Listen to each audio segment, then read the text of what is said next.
Everyone, welcome to my YouTube channel. आज के इस वीडियो में हम बात करेंगे एचपीपीएससी पीजीटी बायोलॉजी के जो क्वेश्चन सीरीज है उसके पार्ट 5 की।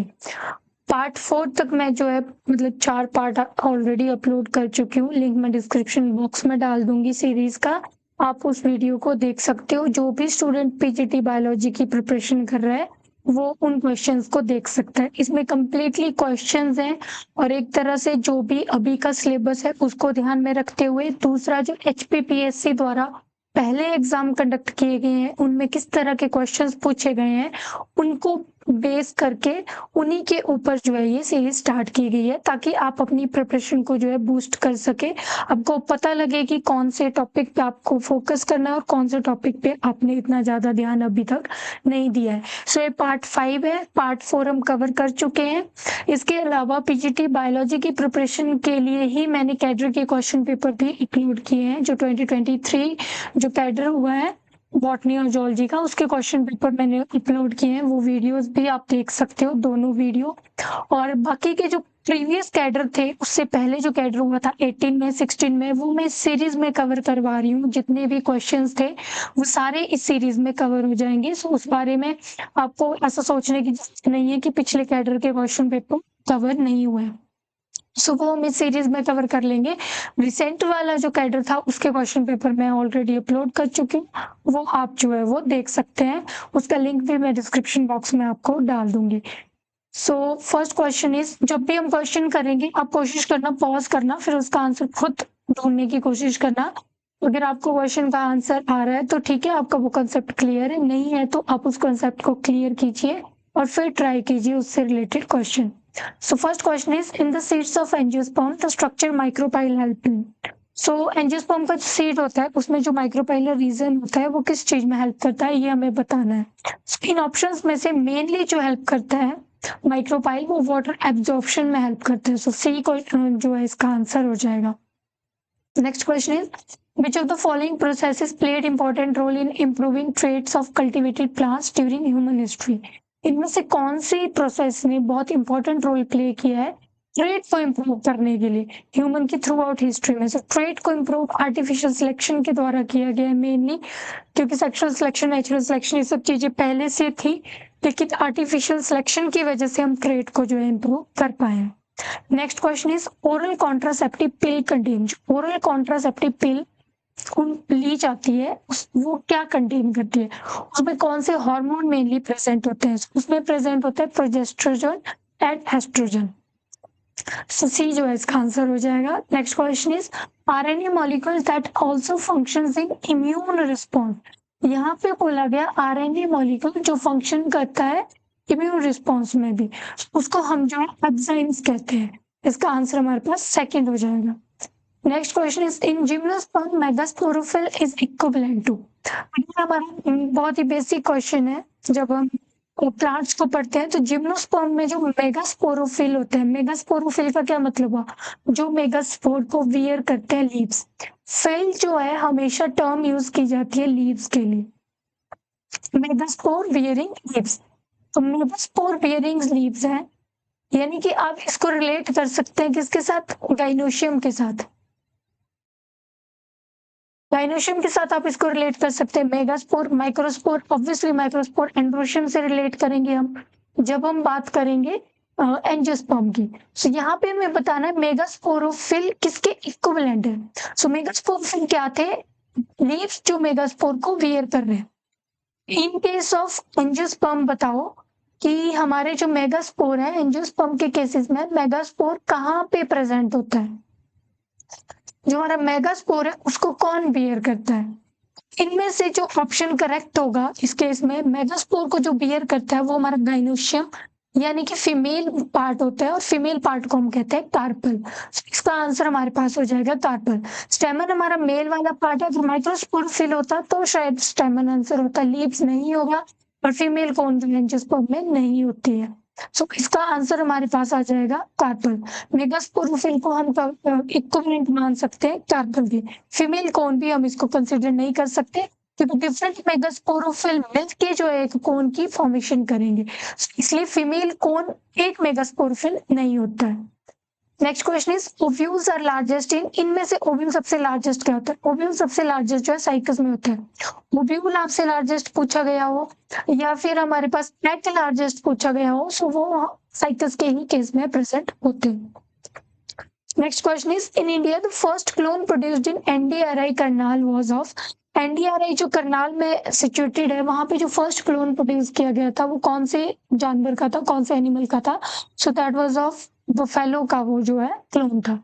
Next question is parthenogenesis occur in, parthenogenesis इनमें से किस में अकर होती है? पार्थेनोजेनेसिस हुआ without fusion of gamete, without fusion, बिना जेनेसिस मतलब कि विदाउट गैमेट की फॉर्मेशन के जो है वो occurrence होती है किसी ऑर्गेनिज्म की, विदाउट गैमेट फॉर्मेशन। सो पार्थिनो विदाउट जेनेसिस मतलब कि गैमेट की फॉर्मेशन के बिना अगर कोई फॉर्म हो रहा है ऑर्गेनिज्म तो वो हनी बी होता है। हनी बी के केस में बिना जो है वो फर्टिलाइजेशन के जो है वो फॉर्म हो जाता है honey bee. Next is phloem tissue of gymnosperm varies from phloem of angiosperms in, so जो जिम्नोस्पर्म के फ्लोएम टिश्यू होता है उसमें क्या डिफरेंट है फ्लोएम ऑफ एंजियोस्पर्म से?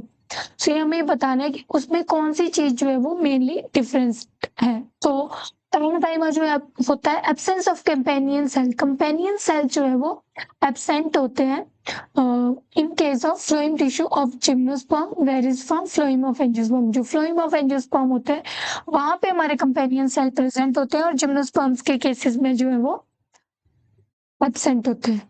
सेल जो होते हैं यहाँ पे यही पूछा गया था कि जिम्नोस्पर्म कैसे वेरी करते हैं एंजियोस्पर्म से। जिम्नोस्पर्म के केसेस में जो कंपेनियन सेल्स हैं वो हमारे एब्सेंट होते हैं, सो बी इसका आंसर हो जाएगा। Next is perisperm is form by, perisperm कौन फॉर्म करता है?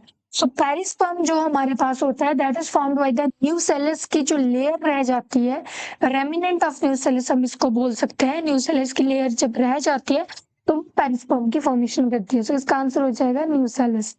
Next question is in a typical angiospermic anther wall, typical जो एंजियोस्पर्मिक एंथर वॉल होती है उसमें जो लेयरिंग होती है वो किस तरह से होती है, उसके ऊपर क्वेश्चन है।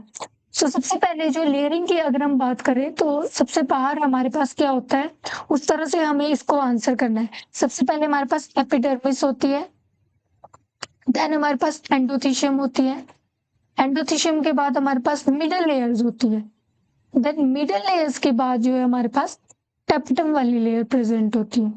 सो देखो tapetum lies just inner to endothecium, नहीं बीच में मिडल लेयर्स भी आती है, सो इनकरेक्ट है। Endothecium lies inner to the middle layers, outer side पे होता है, सो ये भी इनकरेक्ट है। Tapetum lies next to the epidermis, ये भी सही नहीं है। Middle layer lie between endothecium and tapetum, यही मैंने आपको यहाँ पे बताया, मिडल लेयर जो है बीच में एंडोथीशियम और टेपिटम की, सो फोर्थ इसका आंसर हो जाएगा। तो एंजियोस्पर्म की लेयर से क्वेश्चन था।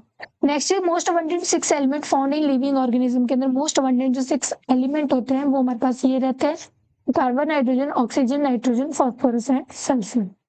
Next is hardness of bone is due to presence of, bone की जो हार्डनेस होती है वो किस वजह से होती है?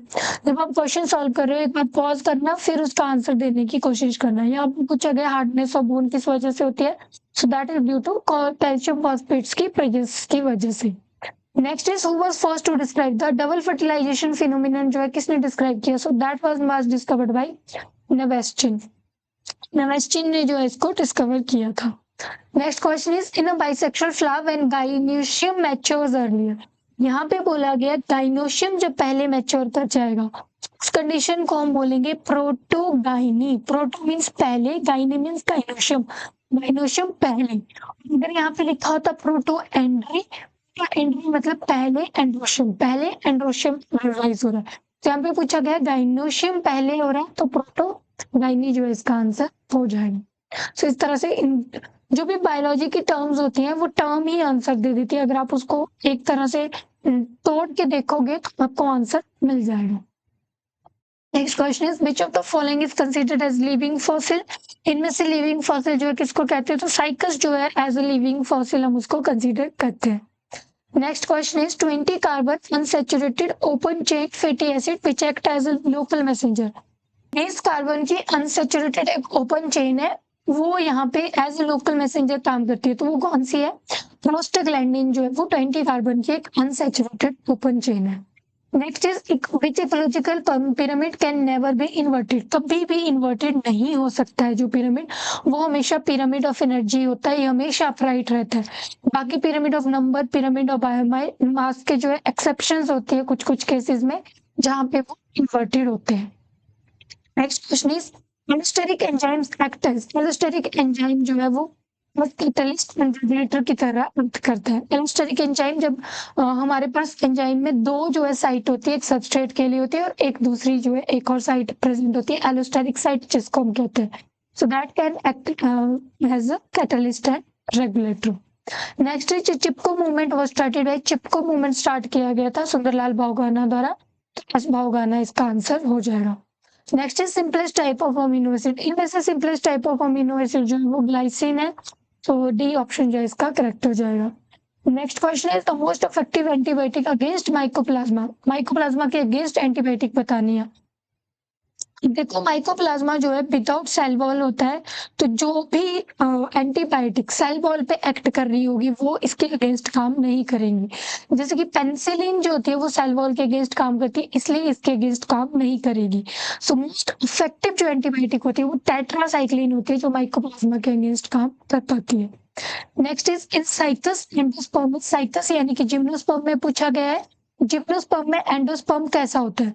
जब हम एंजियोस्पर्म की बात करते हैं तो एंजियोस्पर्म में हमारा एंडोस्पर्म कैसा होता है, डिप्लॉयड हमारा एंजियोस्पर्म होता है डबल फर्टिलाइजेशन की वजह से। तो साइकस के केसेस में जो है ये हमारा एंडोस्पर्म जो होता है वो डिप्लॉयड होता है, दैट इज हैप्लॉइड। साइकस के केस में जो एंडोस्पर्म होता है एक तो वो हैप्लॉइड होता है, दूसरी चीज वो प्री फर्टिलाइजेशन प्रोडक्ट होता है, पोस्ट नहीं, वो प्री फर्टिलाइजेशन प्रोडक्ट होता है, क्योंकि हैप्लॉइड है एक तो अगर पोस्ट फर्टिलाइजेशन होता है ऑब्वियसली उसमें चेंजेस होते हैं, वो डिप्लॉइड बन जाता है, या फिर जैसे एंजियोस्पर्म के केसेस में डबल फर्टिलाइजेशन जैसे ट्रिप्लॉइड हो जाता है, लेकिन ये प्री फर्टिलाइजेशन प्रोडक्ट होता है। इन केस ऑफ जिम्नोस्पर्म पहले ही जो है वो ये बन जाता है, मेल पार्ट होता है, इससे जो है वो हमारे एंडोस्पर्म की फॉर्मेशन होती है इन case of gymnosperm. Next is which one of the following correct set, correct set पूछा गया एंडेंजर्ड स्पीसीज ऑफ इंडिया का। सो इनमें से एंडेंजर्ड स्पीसीज जो है वो ग्रेट इंडियन बस्टर्ड मस्क बहुत एशियाटिक लाइन रहेगा, फोर्थ ऑप्शन इसका करेक्ट हो जाएगा। Next question is theory of chemical origin of life, chemical origin of life की जो थ्योरी थी वो किसने दी थी, तो that one was given by Oparin and Haldane ने वो थ्योरी दी थी। और अगर एक्सपेरिमेंटल प्रूफ अगर पूछे so that one was given by Miller and Fox. So Oparin and Haldane ने ये थ्योरी जो है वो दी थी। Next question is genetic drift is the result of, genetic drift किस वजह से होता है, so genetic drift that is the result of decrease in population. Genetic drift हमेशा, जैसे हम दो इफेक्ट इसमें पढ़ते हैं, एक होता है हमारे पास बोटल नेक का इफेक्ट हमारे पास होता है। सो जैसे हम बॉटल नेक इफेक्ट बोल रहे हैं तो बॉटल नेक इफेक्ट के केसेस में भी एक, जैसे इसका नाम ही इसलिए दिया गया कि जैसे बॉटल है उसकी नेक है, उसमें से स्मॉल पॉपुलेशन जो है वो बाहर आ रही है, वो आइसोलेट हो जा रही है, एक जेनेटिक ड्रिफ्ट उसमें आकर हो रहा है, उसमें चेंज हो जा रहा है, उसको that is bottleneck effect. So वो किस वजह से हो रहा है, जैसे कि हमारी एक बॉटल है, इस तरह से हमारी बॉटल है, तो बॉटल में से जब बाहर जो पॉपुलेशन आएगी वो कंपैरेटिव इस बॉटल के अंदर जो पॉपुलेशन थी उसके साइज से कम जो है वो पॉपुलेशन आएगी। So that's why there is a decrease in a population, so decrease in a population cause the result genetic drift. Next is in alpine region red snow is caused by, इनमें से कौन सा जो है red snow cause करता है, so that one was caused by Chlamydomonas. और Chlamydomonas कौन सा रेड स्नो कॉज करता है, अगर यहाँ पे स्पीसीज दी होती so that is Chlamydomonas nivalis. Next question is all the member of division algae possess the pigment, सारे मेंबर जो पिगमेंट पोजेस करते हैं वो हमें बताना है। देखो जो हमारा ग्रीन एल्गी होती है, जैसे हम ग्रीन एल्गी से स्टार्ट कर रहे हैं तो क्लोरोफिल पिगमेंट होता है ए और बी। देन हमारे पास ब्राउन, जब हम आगे बढ़ते हैं तो दैट उनके पास होता है chlorophyll a and chlorophyll c. Red algae के पास क्या होता है, क्लोरोफिल ए एंड डी, इस तरह से। और उसके बाद हमारे पास येलो ब्राउन एल्गी जो होती है हमारे पास, तो उसके पास क्लोरोफिल ए और ई, तो इस तरह से प्रेजेंट होते हैं। क्लोरोफिल ए सब में रहता है, तो देखो क्लोरोफिल ए यहाँ पे किसमें दिया हुआ है, यहाँ पे और यहाँ पे। अब देखो बे नहीं होता है सब में, सिर्फ ग्रीन एल्गी में होता है।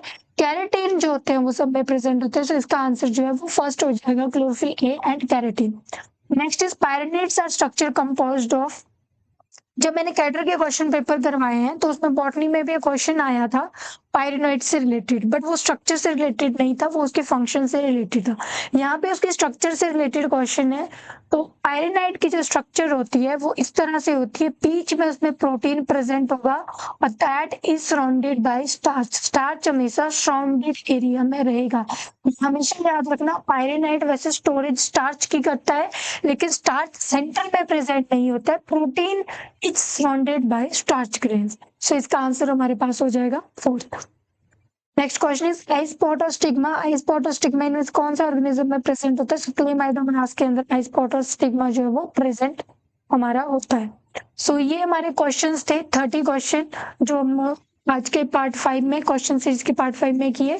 आगे डिफरेंट क्वेश्चन में और लेके आऊंगी 30 क्वेश्चन का एक और पार्ट, जिसमें हम फिर से प्रिपरेशन करेंगे क्वेश्चंस के। ये बहुत ही बेसिक क्वेश्चंस थे और ये पहले पूछे जा चुके हैं कैटर के एग्जाम में। सो इसलिए मैं इनको कवर करवा रही हूँ ताकि कोई भी क्वेश्चन पेपर ऐसा ना रह जाए कि और आपको ऐसा कोई कॉन्सेप्ट या ऐसा कोई टॉपिक ना रह जाए जो आपको बाद में सोचना पड़ेगी, ये भी कवर करना था। सो होप सो ये वीडियो आपके लिए हेल्पफुल रहेगी। बाकी जो भी पार्ट आपने नहीं देखे हैं आप देख सकते हो, लिंक में डिस्क्रिप्शन बॉक्स में डाल दूंगी। और इसके अलावा कॉलेज कैडर के क्वेश्चन पेपर भी आप देख सकते हो। Thank you so much.